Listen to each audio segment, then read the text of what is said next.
Hey, how's it going, everybody? This is Joey Galvez, one half of your host of Explain Yourself, and I want to let you guys know about a really cool book from our friend of the show, Eli Shockey. This one is called The Greylock, and it's a story where magic is a commodity.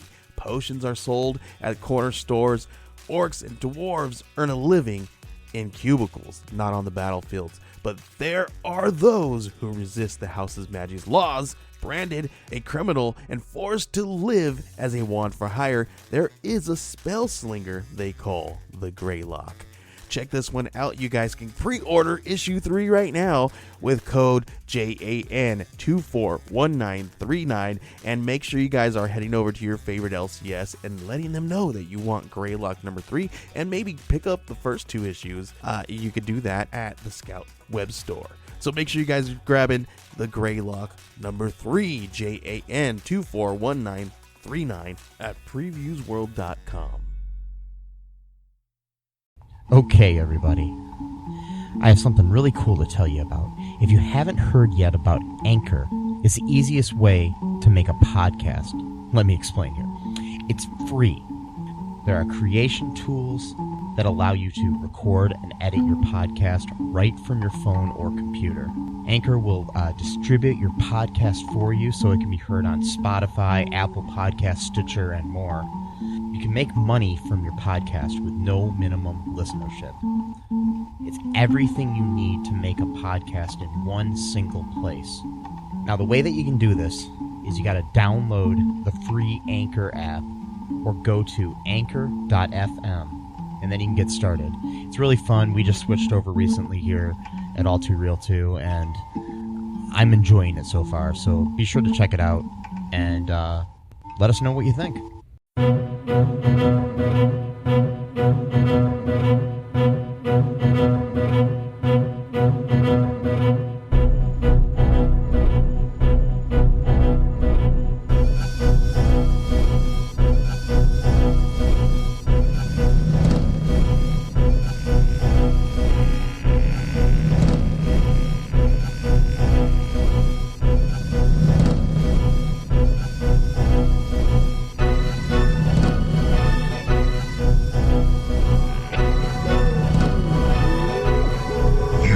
Entering the world of Crisis on Infinite Films, brought to you by All Too Real 2 Podcast.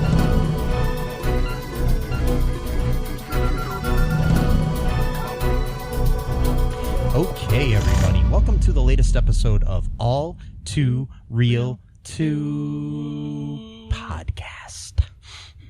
My name is Michael E. Cullen II, and with me, as always, is Linda Lee. No, you're not Linda Lee. Oh, okay. What is your name?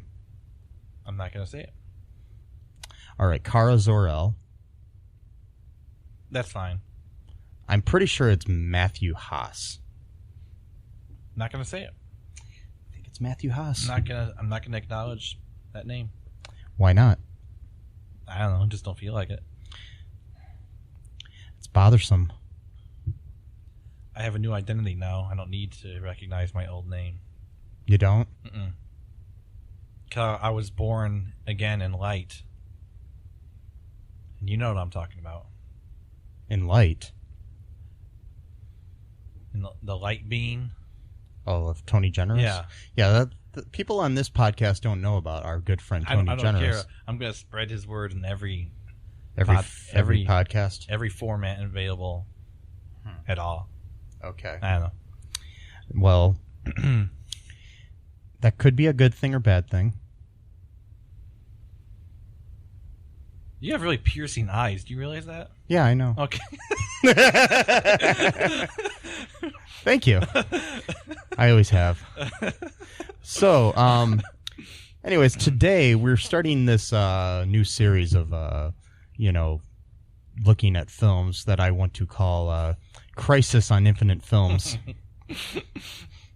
It is, yes, It's Crisis. A play on comic book series. Yes. Or event, rather.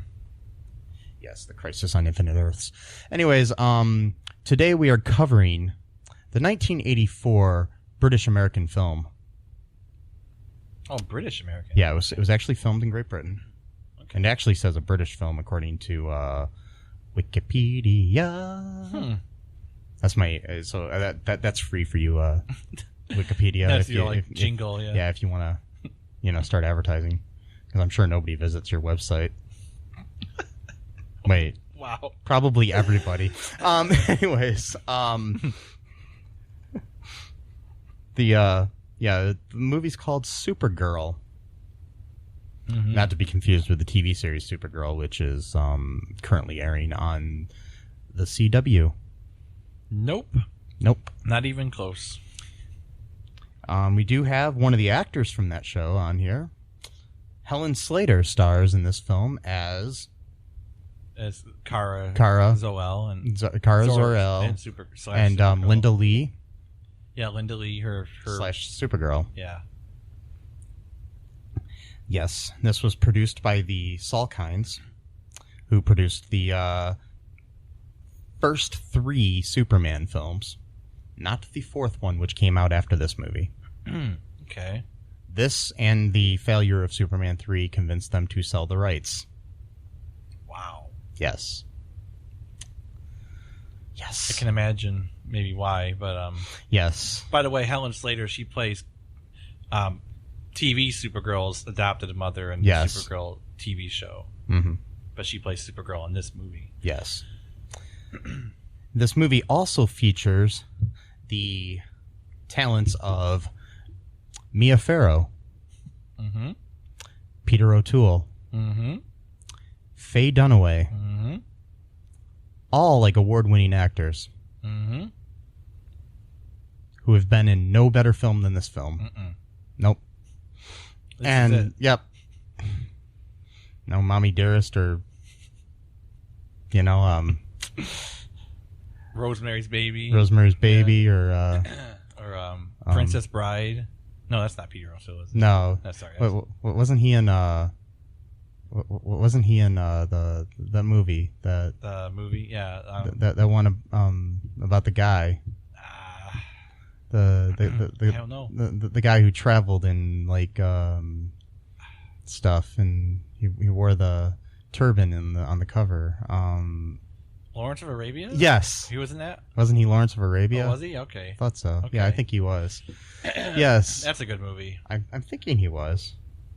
Let's look that up really quick. Sure. While we can. Yes. See, there he is. Okay. There he is. Mr. T.E. Lawrence himself. Peter O'Toole. He made most of that up, right? Oh, yeah. Like, it was like his memoirs. Oh, I know. Mostly bullshit. Oh, I'm sure.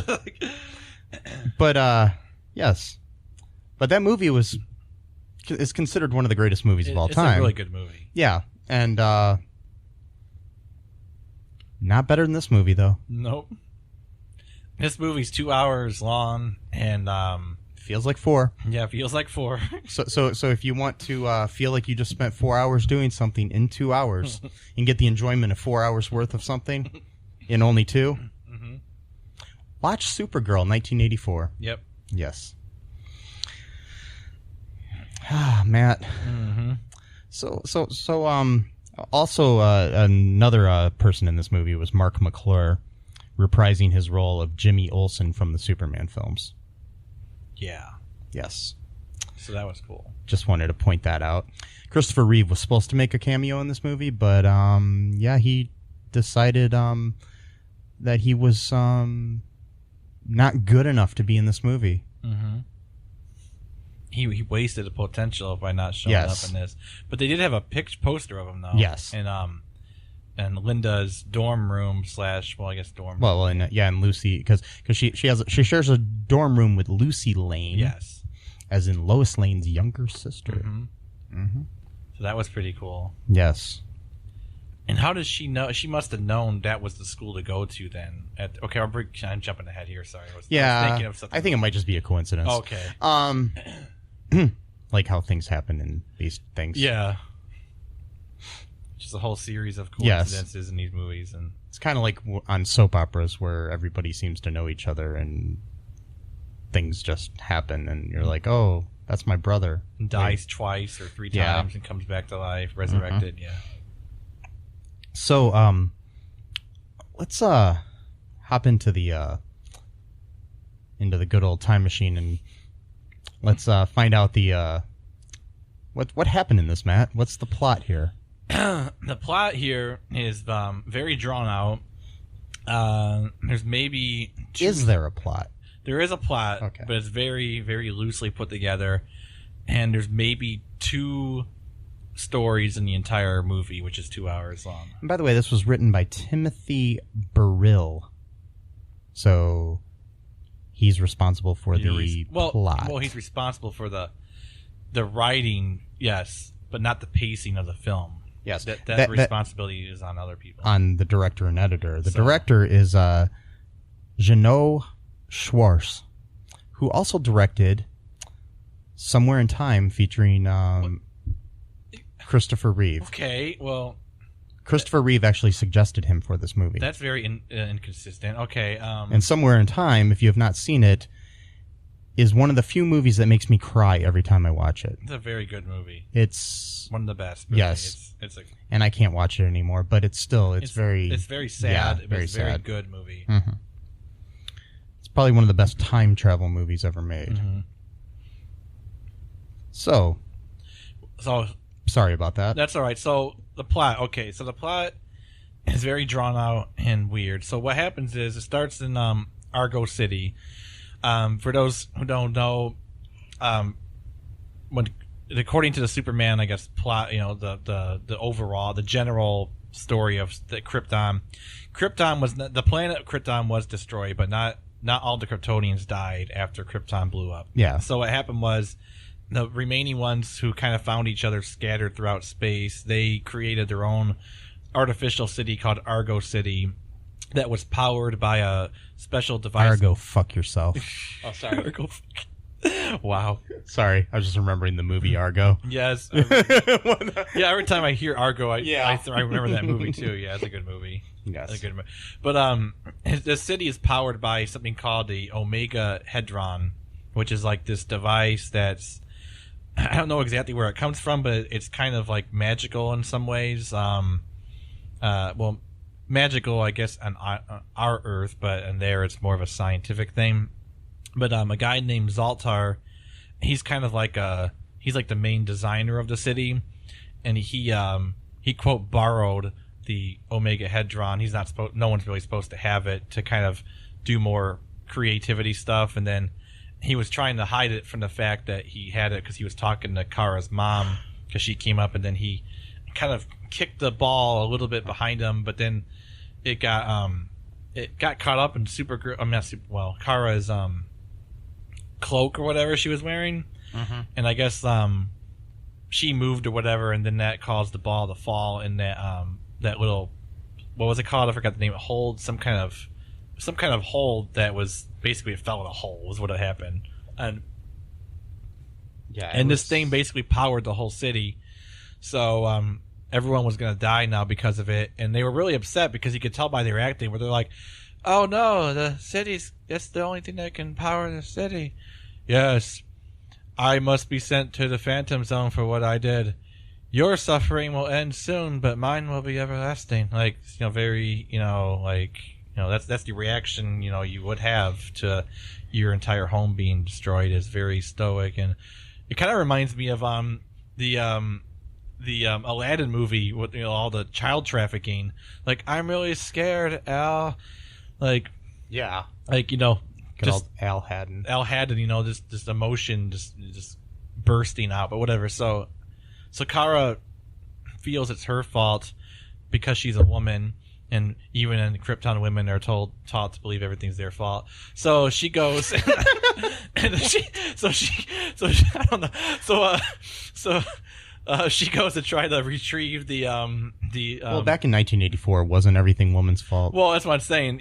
I'm joking, people. Saying, I'm not being serious. Just letting you know. Well, I'm just saying, like, even in that time, that would even make more sense for people to think that. So she tries to retrieve the Omegahedron and ends up getting into one of the pods, and ends up finding herself on Earth, and it's immediately after she gets here. She ends up, two truckers try to sexually assault her.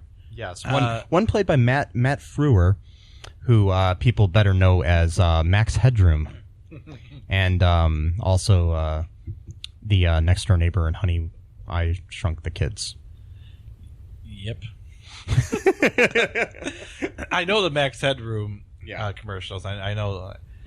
I know those, and I know that creepy prank that person did in Chicago back in the 80s. Oh yeah, where they wore the Max Headroom mask. That thing still gives me chills. That prank. Oh, thing, yeah. I don't know what it is. Something about it. Wow.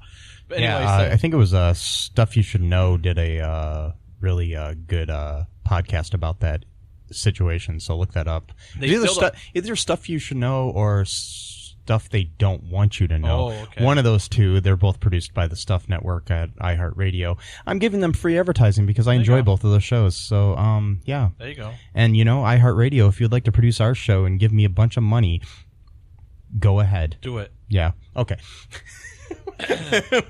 Yeah, so these two truckers, they don't even waste any time either, because, she's, standing, I don't know, 30, 40 yards away from the truck, and they just stop the truck, and both of them get out of the truck and walk 10 minutes to get to her. This movie is really bad at pacing, really. And so they take the 10-mile walk to get to her, which I don't know why they decide to stop the truck that far away. And then they're trying to basically sexually assault her. They're lifting up her skirt and saying stuff like, "Oh, this is a good view from the behind," and all this bullshit. And then so she picks up the one guy by the throat and throws him away. And these idiots, they're still trying to fight her. It's I don't see, that's the thing I don't understand about any of these movies, where the first villains are always these stupid guys, and they're usually mostly guys. And it's okay, at first you don't understand someone's power, fine, but then after they demonstrated just a little bit of what they can do, why do they keep trying to fight them? They can't win. She throws the Matt Frewer character. Yeah. And the other guy thinks, "Oh, I can take her." After that, I'm just like, really, dude, your friend might be a little lighter than you because you're the heavier of the two dudes, but I'm pretty sure she can lift you up and throw you too. This woman weighs maybe 110 pounds, and she can lift someone that weighs 200 pounds, and yeah. What? Yeah. And then she zaps him, his knife, because he got out a switchblade. Mm-hmm. So anyway, so she takes care of them. She knocks them out or whatever. Yeah. And then they're like, "Hey, how about we agree that we never tell anyone about this?" Which is, again, that's interesting. So now they're in cahoots of saying that they're not going to tell anyone that they try to sexually assault a woman. So they're literally, so it's conspiracy by a literal definition. It's either that or they just don't want to tell anybody that a woman beat them up. Okay, yeah. I'm guessing that's what they were going for. Yeah, because they wouldn't care that they would do. Yeah, you're right. Okay. So anyway, kind of zoom in a little bit here. Kara, she sees a softball game. Yeah, with a bunch of boarding school chicks doing some kind of softball game or whatever. Right. Yeah. And she sees one of the uniforms. And this is interesting because she doesn't have this power in the TV show, but apparently in this movie she can see someone's outfit and then just kind of make that outfit herself. So she also changes her hair from blonde to brunette. So that was pretty cool. Kind of has a bob instead of a full head of hair. Yeah. Yeah. So that was kind of cool. Mm-hmm. So she got the school outfit on, and then she went to try to be a member of the school, student of the school. And the principal there, his last name was Danvers. Which is interesting because Kara Danvers is the name of the character currently in the comic books and on TV. Yeah. Lots of interesting things. What am I missing here? Oh, yeah. Sorry. When she first landed on Earth, there was a man and a woman that are practitioners of black magic, and they're having a picnic. Oh, yeah. Nigel and Selena. And then Nigel is the expert, I guess, of black magic or whatever. And Selena's impatient. She wants to learn everything all at once because she wants to be rich and famous and all that stuff. And he's counseling her to take it slow type of thing.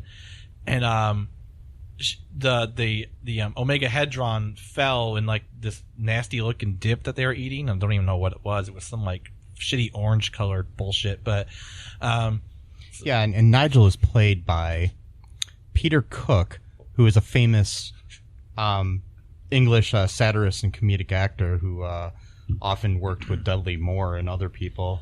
I know he looked familiar. Yeah, he was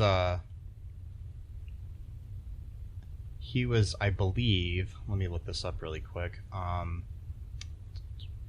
He was in The Princess Bride.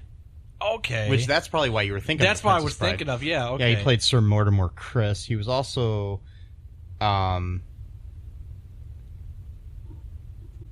he also played the devil in the original version of Bedazzled, the one that they remade. Oh, okay. They remade later with replacing him with Brendan Fraser. Yeah, no, it's he was. Oh. But then they replaced, and then it was what's her face as the devil. Oh yeah, okay. Yeah, because the original was I believe Dudley Moore and him, and then yes, it was. Yeah, because I remember one time, because that's like back when they had like video stores, rental stores. Yeah, and what would happen is every time a remake of a movie would come out, they would bring out the older version of it. And sometimes, you'd be none the wiser. You just pick up a movie. So I thought I was renting Bedazzled with Brendan Fraser, and I ended up getting the real one. I was pissed off at first, but then I was like, you know what? This version's actually better. It is. Not that the other one's bad. No, it's just better. No, it's and good. they're both a retelling of Faust anyways, so they're not really... Yeah. Yep. What was So that? what What else was that actress's name in that movie now? I don't even remember. I don't know. I don't even remember her. I just remember Brendan Fraser. Yeah. I don't even remember anyone else in the movie. Yeah. Really, I don't. It's Elizabeth Hurley. That's who it was. Okay. Yeah. Okay. Actually, I have a funny story about Bedazzled too. Yeah. So I had a dream once, like 2 years after I saw the movie in the theaters, and I had a dream like 2 years later that I was going to see Bedazzled with one of my friends, and that friend was Brendan Fraser, to go see his own movie. But then Brendan, of my dreams, saw some of his other friends at the movie theater. Yeah. Who apparently were much cooler than me, and he went to go see the movie with them. And then when I went to go turn my ticket in, they said, "Oh, sorry, Bedazzled's rated R. You're not old enough to see this movie." I don't think it was rated R in real life. But so I was stuck there now alone, because I was like 16 when I saw the movie. Yeah. So I was 18 when I had the dream, but I was 16 in the dream. Okay. I was, at the age. So then I ended up seeing some other movie. Don't even remember what it was, but it was like, I think it was like something like way violent, and like, but they let me see that apparently. But Bedazzled, no. Never mind. No. You know what I got to say to Brendan Fraser? Dream Brendan Fraser, not the real one. Yeah. Go fuck yourself. Anyways, So what else happens? Yeah. So anyway, she goes to this school dressed in a uniform and goes into Danvers' office, and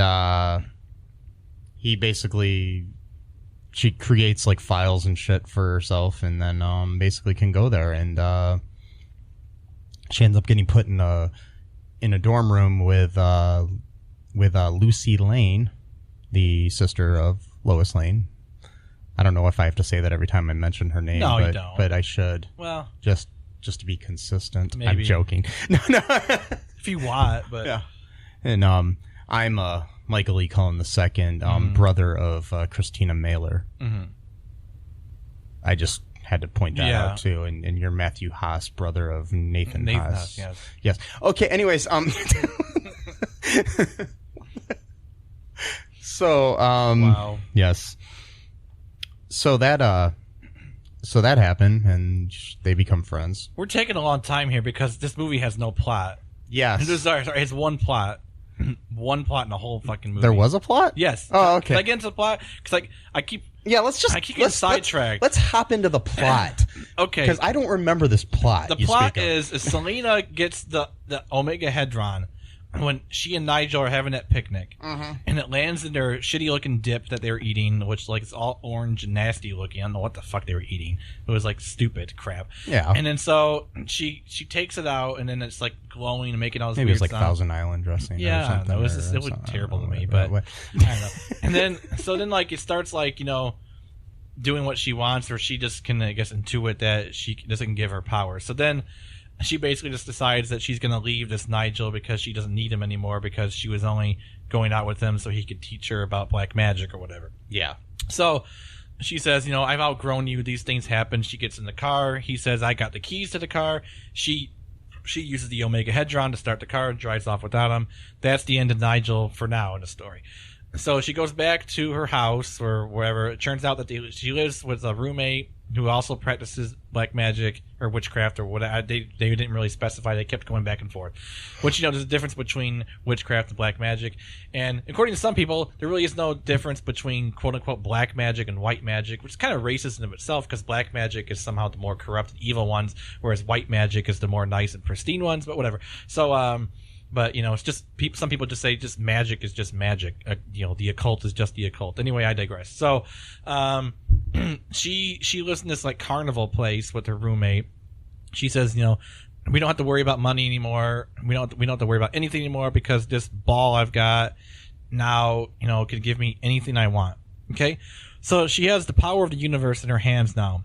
What does she do with the power of the universe, you might ask? Oh, I'll tell you. She's driving around with her friend in a station wagon, and she sees this hot-looking dude sawing a tree with his shirt off, doing landscape work, and she decides that what she wants most in the entire world is that guy.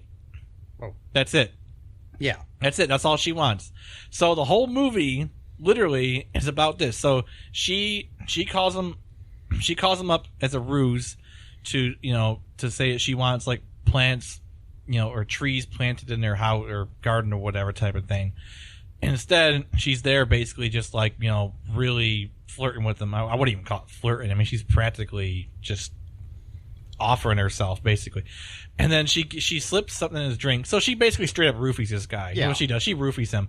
And as part of some magical spell. And then the spell is that when he wakes up, the first person he looks at, he's going to be completely smitten by, and he's going to be forever in love with that person. Mind you, she doesn't even know this person. She's only met him at just one time, but yet she wants to spend their entire life with this landscape dude who she's had one conversation with, and that conversation ended when she roofied him. Okay, so he wakes up, I guess, prematurely because the spell didn't work all the way. Because again, like Nigel said, and you got to listen to Nigel because he's a teacher. Nigel said, "Don't get too ahead of yourself in your studies and your practice. You gotta take it slow." But she didn't want to do it, so she practiced a really advanced spell, and then it backfired on her because he woke up and he starts wandering the streets in this really too long of a scene. The scene goes on for maybe 5 minutes of him just wandering the streets in the haze. And people are really mean to him in the cars, saying really mean things to him, like, "Go, you're going to kill yourself," blah, blah, blah, and all this, 1980s dudes in their cars, like, "I'm aggressive," type of thing, "I'm going to run someone over to prove I'm a man," type of thing. I mean, that didn't happen, but he gets, so she finds out because her powers are growing by the minute now. So she finds out that she can see where he is in one of her mirrors, so she can see him wandering the street in the mirror, and then she wants to power a bulldozer kind of thing, machine, to literally pick him up and then take him to the carnival where she lives or whatever. And then eventually the bulldozer does pick him up. This scene goes on for like 5 minutes. It's ridiculous. I mean, and Jimmy Olsen, so Lucy Lane and Jimmy Olsen are hanging out in a diner eating lunch or whatever. I think it was Popeye's chicken. That's right, it's Popeyes. Yeah, Yeah. Popeyes chicken. Popeye's chicken and like, biscuits. They're like Jimmy's not even all concerned. He's like, "Oh, it looks like they got someone stuck in that bulldozer machine." And he's like, "Yeah, well, we shouldn't go after him. You never know. Someone like that could have a gun or a knife." So it's like, let's go eat. It's like, okay, fuck you, Jimmy Olsen. Like, he's gonna let a guy get swallowed up by a Superman's pal, Jimmy Olsen. It's like, fuck you. So then, Linda Lee, she leaves to become Supergirl, and then she tries to say, well, not before that. Lucy actually tries to climb into the bulldozer and steer it, but she ends up getting her head knocked or something, so she becomes unconscious. So then Supergirl then comes in and breaks the part of the bulldozer that's carrying him. then takes him off, but just leaves her friend for dead, who's knocked unconscious in the bulldozer as it's driving. Could drive anywhere, could drive into a lake or a river. Yeah. Who cares? Apparently, her dorm mates, whatever. And of course, as you can see what probably happens, when he wakes up, he sees Kara, or as Linda, rather, and then now he's in love with Linda Lee now, not Selena. Uh-oh. Dum, dum, dum. Yeah. So, as you can probably imagine, Selena is none too pleased with this development, and she decides now she's going to take things out on what they called the Wimp, because at first they didn't know if she was Supergirl or something like that, or she tried to do something as Linda Lee, not as Supergirl for like a split second, and so they caught her. I don't know, something like that. I don't remember. Yeah, so they think it was just Linda. Yeah. So what else happens after that? I'm trying to remember. I don't know. You want to take a break really quick, and sure. we'll try to compose ourselves and figure out what the hell happened here, and if there's a plot in this movie or not. There is a plot. Okay. It's a very drawn out plot, but yes. Okay. We'll be right back, folks. Hi, folks. This is Michael E. Cullen II from the podcast that you're listening to right now, along with manager Matthew Haas. You got promoted? Yes. Damn it. Okay, anyways, folks, do you like the show Superstore? I don't know. I asked the folks and nobody's answering me. Because they're not here. Oh, but we love damn it. Yeah, we love it, though. Okay, folks, if you like it as much as we do, you're really going to like the Super Story podcast, which is a podcast where Matthew and I go episode by episode and give our little opinions and thoughts on it. Sometimes we have guests, sometimes we don't. Just depends on how we're feeling. Yeah. And, so if you like this podcast and like our little crazy banter, then you should definitely check this out. Or I might get sad. And when I get sad, it gets pretty sad. yeah, So I can't deal with him when he's sad. no one can really. So Yeah. So check out Super Story Podcast right here where you get this podcast, Super Story Podcast. Magus Elgar's apprentice, Udo Malaki, comes from a family of dangerous, exciting casters. Hi, I'm Udo Malaki, and I do magic. Even if his ambitions only go as far as staying alive. You know, I was really hoping you were going to say something a bit more positive. Not exactly an ideal Magus. You can hear Udo Malaki and his exciting adventures in the upcoming radio comedy, Magus Elgar. Visit MagusElgar.com to download your copy today. And we are super back. Oh, super back. Missed that part, yeah. I'm flying, Matt. Cool. I'm flying. Cool. I'm flying. I like that. I'm still flying Okay. for like 5 minutes, Yep. and no plot is There's happening. way too much of that going on in the movie. Yes. too. Her flying. It's like, we get it. She's excited about flying.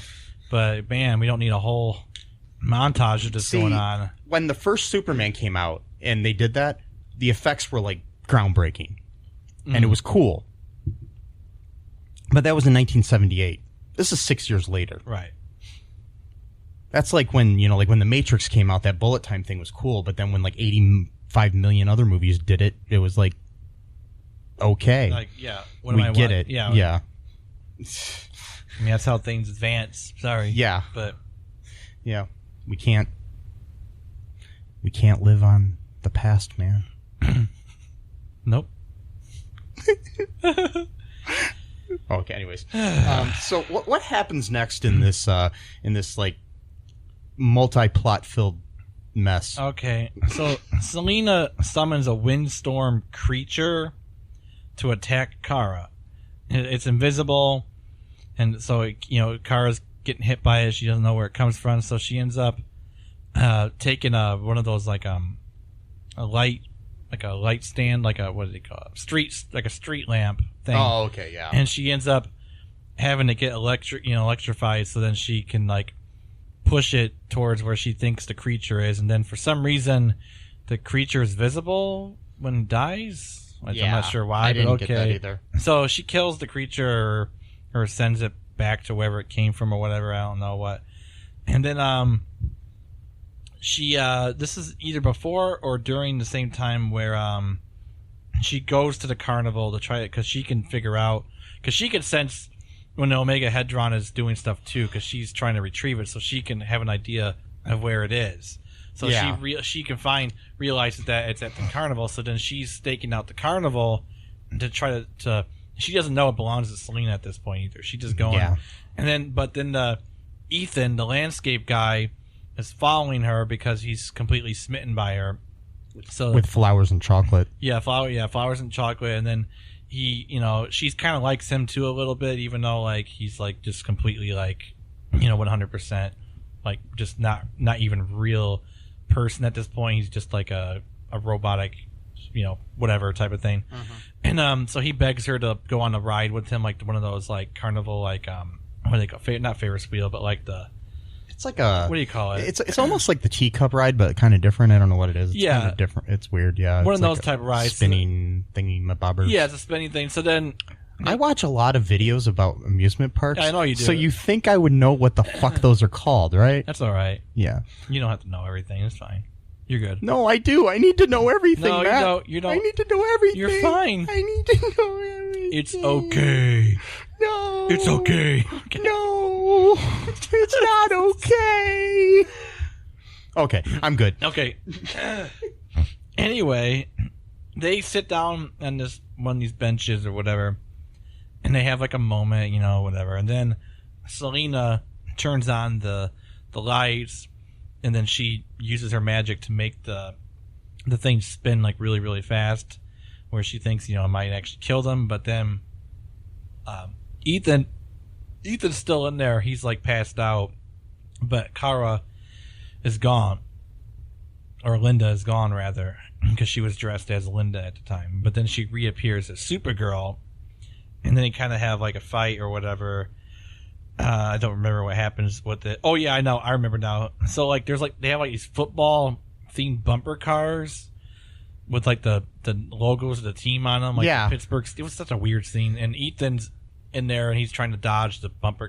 Like they would kill him. I mean, like really, they go like 5 miles per hour. Like it's just funny because like they shot this movie in England. And there's American NFL football team things there for some reason. I don't know if they... I don't know. I'm not British. Well, actually, I am part British, but that's... Well, that's different. Yeah, okay. So, I did write down, though, there was actually a beginning plot that changed. Because, I wrote this down, Selena practices black magic to dominate the world. Because that was her plan from the beginning with Nigel when she found this thing. And then somehow that plan converted over to making this dude landscape guy fall in love with her. I don't know. What's the name Ethan mean? Does that mean the world? No, it doesn't mean the world. Okay, I'm just curious. Maybe that's what she meant. She meant she said world domination. Maybe she meant Ethan I don't know. And then she told Nigel this at the little soiree that they had where she was, testing out her powers or whatever. And Nigel was looking for, new women to manipulate or whatever with this knowledge. This whole movie is really creepy if you think about it like that, though, because like you got this dude who's like using like his knowledge of the occult to like basically date people, and then you've got Selena whose original plan is world domination, but you know what? The writers were like, you know what though? I don't think that's right for a woman to want world domination. You know what we should make the whole plot about? Her trying to find a guy because she's old. And she's an old woman, therefore she can't find a man. So we're going to make the whole plot using all the powers of dark magic you can find for this one sole purpose. And I know, Matt, you were asking yourself, what does the name Ethan mean? Mm-hmm. You were, weren't you? Yeah, what does it mean? It means, it's a Hebrew name. Okay. That means firm, enduring, strong, and long-lived. Well, his character is kind of like, he's, landscape guy. He's tall. He's got muscles, He's handsome. It makes sense that he named him that. But I'm not sure if that's why they named him that, but...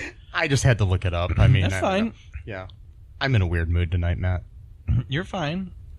You're good. You're fine.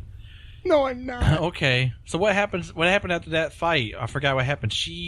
I'm not okay, though. What happened, though? What? she sent Supergirl into the Phantom Zone, but that was later on, wasn't it? Yeah. I don't even remember now. I don't even know. No, because she made that fortress for herself in the middle of town. Oh yeah, Midvale. that was yeah. But that was that before or after she got sent to the? No, she went to the fortress first. Yeah, and then she sent her to the Phantom Zone. I think I don't remember now. Who cares? But I think she sent her to the Phantom Zone first before it was before the fortress was there. Okay. Because that was later, where everybody's like, "Hey, look, there's a mountain in the middle of the town." Yeah. Okay. So here's another thing.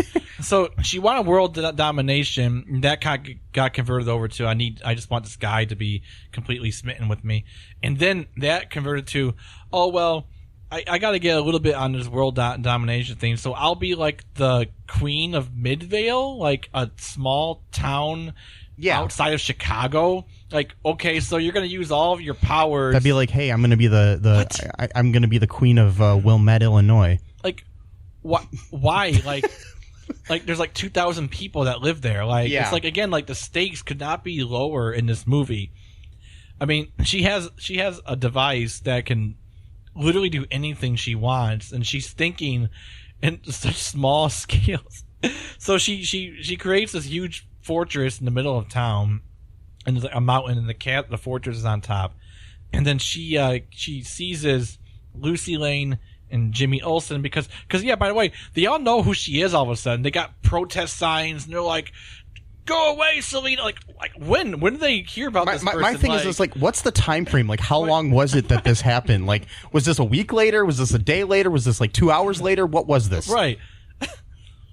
I mean, I know I felt like the movie was a week long, yeah, but I'm just saying, I don't know. It's so weird. So then because her and her roommate put together that Linda Lee is Supergirl because they called her the Wimp. So they put together the two because Lucy said, "Oh, my roommate disappeared the night that you did this or whatever," and then that was the same night that Supergirl disappeared. So then they put together that, okay, that's the same person.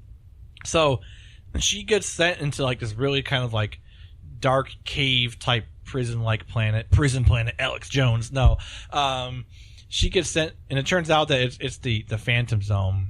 And by the way, just in case you didn't know, the makers of this movie really, really, really wanted people to try Squirt, the drink, the soda. And A&W. Because they mentioned Squirt like 17 times in like 5 minutes in the Phantom. And they don't even show it, so it's just all to talk, you know? It's like Squirt? Yeah, it's Squirt? Yeah, but Squirt? I don't think they were talking about the soda. Oh, wasn't? Okay, I thought he was. I think that's what I thought, but... Oh, damn it. I thought he had a soda bottle with them. Somehow the Phantom Zone had a soda bottle. No, whatever. Who cares? Nothing else in this movie makes sense, but... Yeah. So Zoltar is at the Phantom Zone, and he saves her because she's trying to swim through like this green mud or something like that, and she passes out. He drags her out of the mud, and then she wakes up and sees him, and he's all depressed and moody about I destroyed Argo City because I lost the blah blah blah, and then she makes him feel guilty for feeling guilty, and then convinces him to help her get out of the Phantom Zone so that they could fix Argo City, and then they could save Earth from Selena. That's very generous. Midvale, sure, but Selena does not own Earth at all by any stretch of the means. She barely has control of Midvale at this point. So, I think she's in this whole like Selena's like Trump. Thinks that, but sadly Trump does kind of own America now. Yeah. But at the time, he just had like the Trump Tower he built in his name and thought, hey, this means I own New York City. No, right. You don't. You're a fucking dumbass. Anyways, sorry. Yeah. Yeah. He is a piece of shit. But anyway, so if I remake this movie, the villain's going to be Trump. Good. And make him I'm not gonna say it. They are talking about doing a Supergirl movie soon. Oh, okay. Yeah, which kind of I don't like the fact that they're doing like possibly a Supergirl and a Flash movie while they're still on TV. It's just like without the same actors. Yeah, that would be kind of weird. Yeah. I mean, I'm fine with different people playing the roles and stuff, but I'm just like, give it some time, let it breathe. I mean, don't And my thing is who's going to pay money to go see a Supergirl movie when you can watch it weekly on TV? Well, but movies are different. It'll be different, yeah. But especially with DC's track record as far as movies go lately, their movies aren't that great. No, I mean I haven't seen Joker yet. I hear that's good, but yeah, but see, Joker is not it's like a standalone. Yeah, it's not meant to be like the same. Wonder Woman was good. Yeah, I still haven't seen it yet. Yes, I still have your Blu-ray. I haven't watched it. You should watch it. I know. But yeah, so so here's another inappropriately long scene. So they're in the Phantom Zone, and Selena can see that they're trying to escape from her mirror or whatever. So she summons a demon storm. I'm not sure why it's a demon storm. It's just a red tornado, but whatever. So, I mean, I didn't see any demons, but that's what demon storms are. Okay, so yes. She summoned a demon storm to go to the Phantom Zone and kill them or stop them from whatever. So, Zoltar's like trying to push Supergirl like up the mountain, and then she's like, come with me or whatever, and he's like, I am with you or whatever, some bullshit, inspirational speech or whatever. And he gets sucked in by the demon storm. He just swirls around this fucker for like a whole minute. Really, the pacing of this movie is just terrible. And she's it's like, okay, Gollum falling into that pit in the end of Lord of the Rings took less time. Terminator falling into that pit of like melting of melted metal, right?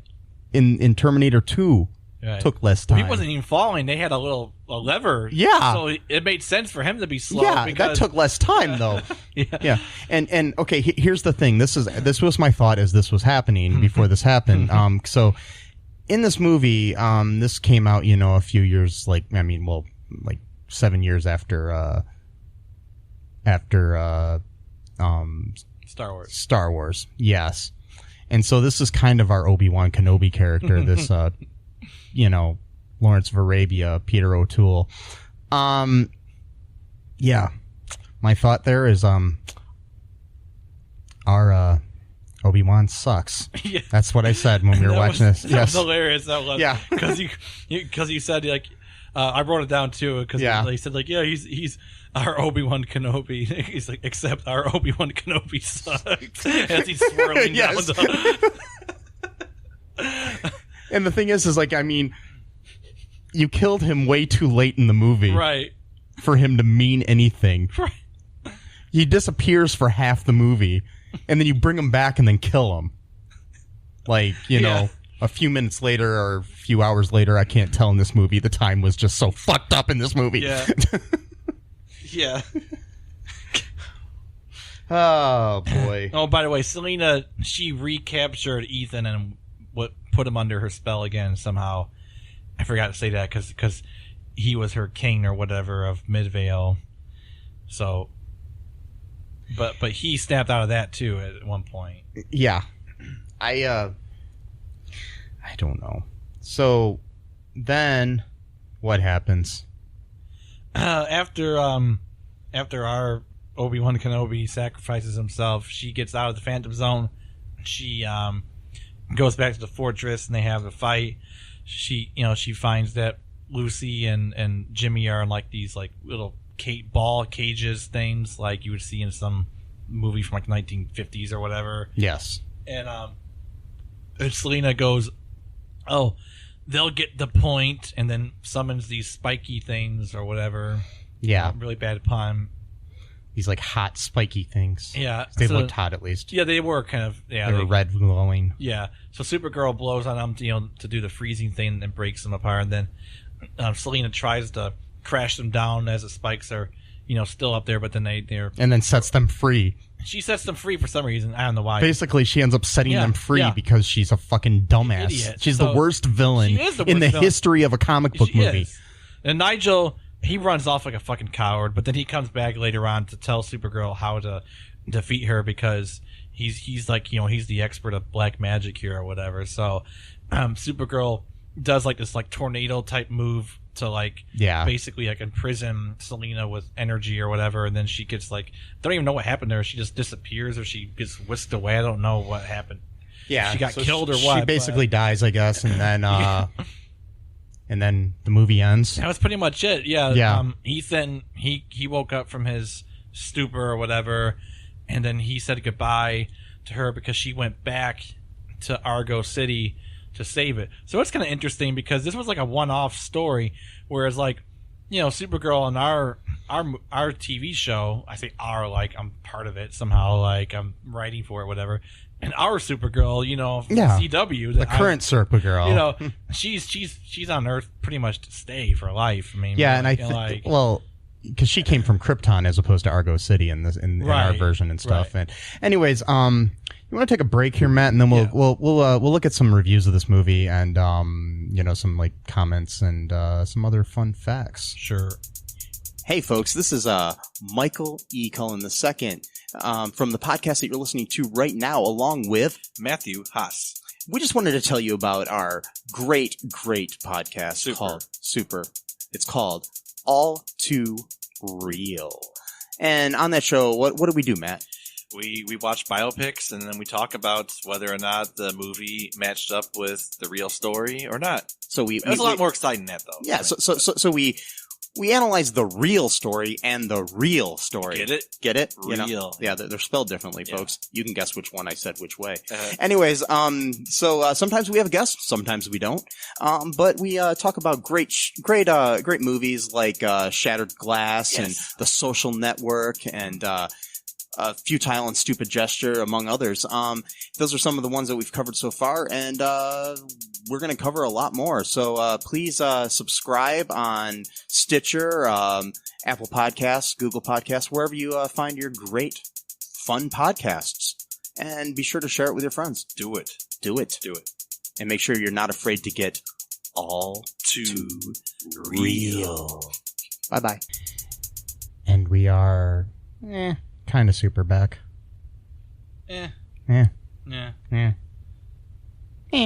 Okay. Whatever. So, you want to... Here, I'm gonna pull up some reviews, user reviews of this movie from the Internet Movie Database, my favorite website. Maybe. I don't know. So, here's the first one from S.N. Clark from December 30th of 1998. So quite a while ago. Wow, it is. Yes. 10 out of 10. Great film. I have watched Supergirl quite a few times and simply love it. I think Helen Slater acted brilliantly in it, and she comes over very warm and comfortable in her role. So that was a nice little... Yeah. Yes. Let's see if I can find another one. All right, here's another 10 out of 10 review here from Wertherer from October 27th, 1999, right around Halloween. Yep, see? See with the holidays? Yes. Even, 20 years ago. Is that 20 years ago? Yeah. 21, actually. Yeah, well... 99, sorry. Yeah, 99 would be 20. Yeah. Okay, so Supergirl has been panned by many a movie critic for technical flaws and uninspired effects. What they have forgotten to mention, however, is the brilliant acting portrayed in this piece of just that brilliance. Helen Slater could not be more perfect for the role, and Faye Dunaway, who received very bad reviews for her having left teeth marks all over the set, performs to the extent of which the role was written for her. She is a witch. How more evil can she be? Watch this Not evil enough. Watch this movie for the first 15 minutes. The portrayal of Argo City as a utopian fantasy is worth the rental fee thrice over. Overall, destined for its status as a cult classic. Hooray to the Japanese for having the good taste in movies and making this the success that it is. Nice dream. I guess it did good in Japan or something. I don't know. So, yeah. Yeah, there's a lot of 10 out of 10 reviews here, Matt. That's kind of weird. Yeah. Some of them say, like, perfect. What? The director's cut could change minds. Okay, so there's more? So 2 hours is not long enough. Yeah, very appropriate and not a flop. Yeah. Let's find some bad reviews here. Please. Okay, here's a 1 out of 10, Matt. From Virtual Insanity. Okay. It's the person's name. From January 5th of 2003. Right around Martin Luther King's birthday, I believe. Maybe, I don't know. I'm just trying to find a holiday that might be around there. It's a few days from New Year's. 1 out of 10. Oh dear, such potential wasted. The hardest thing to swallow about how bad this film really is the talent on hand, such as Peter O'Toole and Faye Dunaway. What on earth possessed them to put together their genius into this appalling production is beyond me. Helen Slater's acting is cardboard as it gets. I don't agree with that. I think she was actually decent. The principal storyline just stinks, and the plot is so full of holes, it's untrue.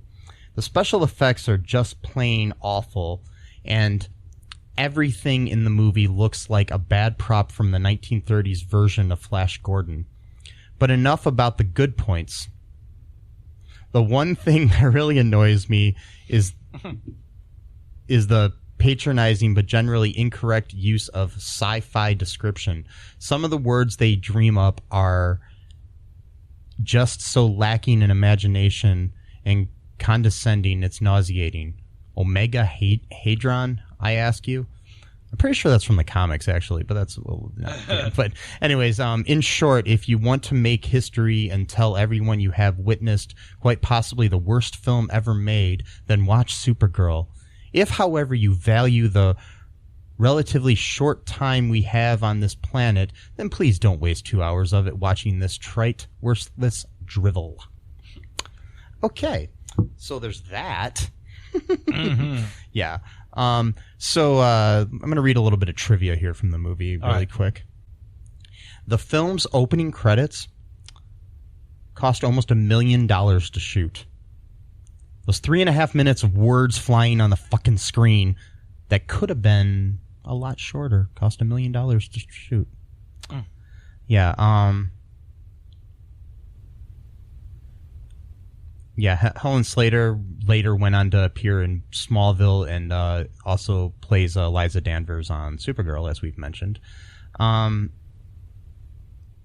Williams' theme for Superman appears briefly in Jerry Goldsmith's score. Demi Moore was slated to play Lucy Lane, but opted out at the last moment, as did Christopher Reeve, as I said. John Travolta was approached to play Ethan. That'd have been interesting. Robert Wise turned down offer to direct this.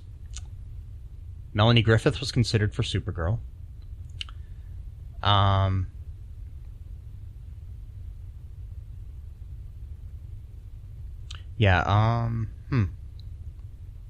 That's about it, but I just wanted to bring up some observations I had about this film. Okay, first off, we have, some sexual assault right towards the beginning of the movie. Mm-hmm. Then we have Faye Dunaway's character of Selena roofing Ethan.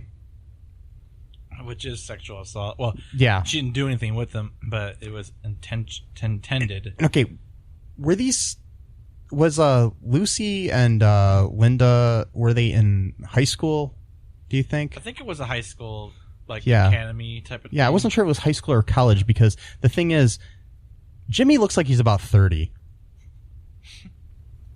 And if... Did he? He looked pretty young to me, though. Yeah, but he kind of looks old. Okay. And I'm pretty sure he was at least 30 when they made this movie. I'm pretty sure, though, it was high school because they had to sign out and crap like that. Usually when you're in college. Yeah, but sometimes in college you do out of dorms and stuff. But I don't know. I was just really confused because if he's... Either way, he's pretty old to be dating a high school student in Lucy. That's just bothersome to me. Yeah. I mean, give it a few years and it'll be okay, but I don't think they really thought any of this through at all. When they made it, they're just like, we'll just throw together a bunch of crap. And do you think they just put a bunch of words into a blender and just let them kind of crap out and then see what happened and came up with this script? Yeah. So, my last question before we close up here, Matt, is would you recommend this movie to anyone?